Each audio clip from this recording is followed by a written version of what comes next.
पहन के आकाश पे चढ़े थे, जूते फटे पहन के आकाश पे चढ़े थे, सपने हमारे हरदम औकाश से भरे थे।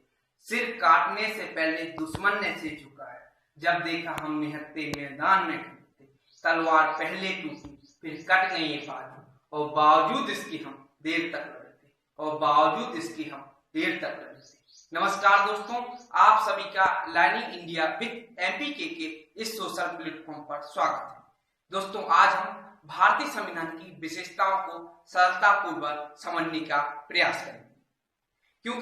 क्योंकि दोस्तों, किसी भी दस्तावेज को समझने से पहले उसकी विशेषताओं को समझना अति आवश्यक है।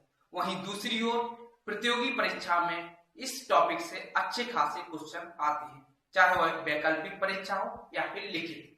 दोस्तों, आज का जो विषय है भारतीय संविधान की विशेषता, उसे प्रारंभ।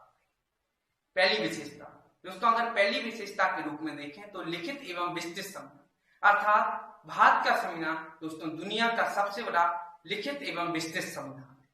और अगर दूसरी विशेषता के रूप में देखें आंतरिक एवं बाह्य स्रोत, यहाँ आंतरिक स्रोत से तात्पर्य ब्रिटिश कालीन भारत में लागू किए गए अधिनियमों के कुछ प्रावधानों को भारतीय संविधान में सम्मिलित किया गया।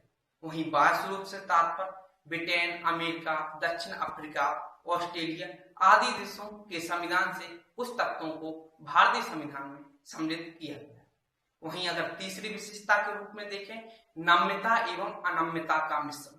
दोस्तों, भारत का संविधान ना कि ब्रिटेन की तरह अत्यधिक लचीला और ना ही अमेरिका की तरह अत्यधिक कठोर है, अर्थात भारत का संविधान इन दोनों का एक मिश्रण है।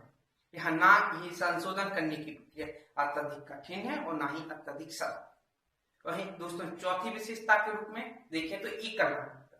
दोस्तों, जैसे कि हम किसी राज्य में रहते हैं, हमारे राज्य की कोई नागरिकता नहीं होती, बल्कि संपूर्ण भारत की एक ही नागरिकता है। इसलिए भारत की यह एक विशेषता है कि एकल नागरिकता। इसके बाद अगला प्रावधान मूल अधिकार। भारतीय संविधान के मूल टॉपिकों में मूल अधिकार सबसे महत्वपूर्ण है और यह भारतीय संविधान की विशेषता है, क्योंकि भारत के प्रत्येक नागरिक को कुछ अधिकार दिए गए हैं, जिसे मूल अधिकार कहा जाता है। इसके अलावा मूल कर्तव्य। दोस्तों, प्रत्येक नागरिकों के लिए भारतीय संविधान में मूल कर्तव्य भी दिए गए, अर्थात उन्हें कौन कौन से कर्तव्य का पालन करना चाहिए। इसके अलावा दोस्तों राज्य के नीति निर्देशक तत्व। यहाँ राज्य के नीति निर्देशक तत्व से तात्पर्य को राज्य को नीति बनाते समय कौन से तत्वों को ध्यान में रखकर उसे नीति बनाना चाहिए। ये भी एक भारतीय संविधान की महत्वपूर्ण विशेषता है। इसके अलावा मताधिकार भी भारतीय संविधान की महत्वपूर्ण विशेषता है। यहाँ सार्वभौमिक मताधिकार से तात्पर्य भारत के संपूर्ण नागरिक जो 18 वर्ष से अधिक उम्र के हैं, उन्हें वोट डालने का अधिकार दिया गया है। इसके अलावा अगली जो विशेषता है स्वतंत्र एवं निष्पक्ष न्यायपालिका, अर्थात भारत में न्यायपालिका विधायिका एवं कार्यपालिका से पूर्ण रूप से स्वतंत्र। यह भी एक भारतीय संविधान की महत्वपूर्ण विशेषता है।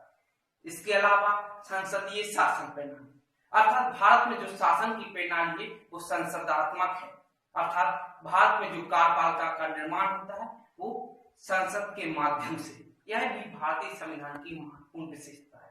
इसके अलावा भारत ने किसी भी धर्म को स्वीकार नहीं किया है, अर्थात पंथ निरपेक्षता व धर्म निरपेक्षता भी भारतीय संविधान की विशेषता है। इसके अलावा भारत में त्रिस्तरीय शासन प्रणाली को अपनाया गया, यह भी भारतीय संविधान की महत्वपूर्ण विशेषता है। यहाँ त्रिस्तरीय शासन प्रणाली से तात्पर्य भारत में 3 स्तर पर शासन प्रणाली को विभाजित किया गया है, केंद्र, राज्य व स्थानीय स्वशासन। यहाँ स्थानीय स्वशासन से तात्पर्य पंचायती राज व नगरीय निकाय है। दोस्तों, हमने बड़ी ही सरलता पूर्व भारतीय संविधान की विशेषताओं का समझने का प्रयास किया। हमें उम्मीद है कि दोस्तों आपको हमारी वीडियो पसंद आई होगी। अगर पसंद आई हो तो लाइक कीजिए, शेयर कीजिए, साथ ही नीचे रेड बटन पर क्लिक कर हमारे चैनल को सब्सक्राइब कीजिए। नमस्कार, बहुत बहुत धन्यवाद।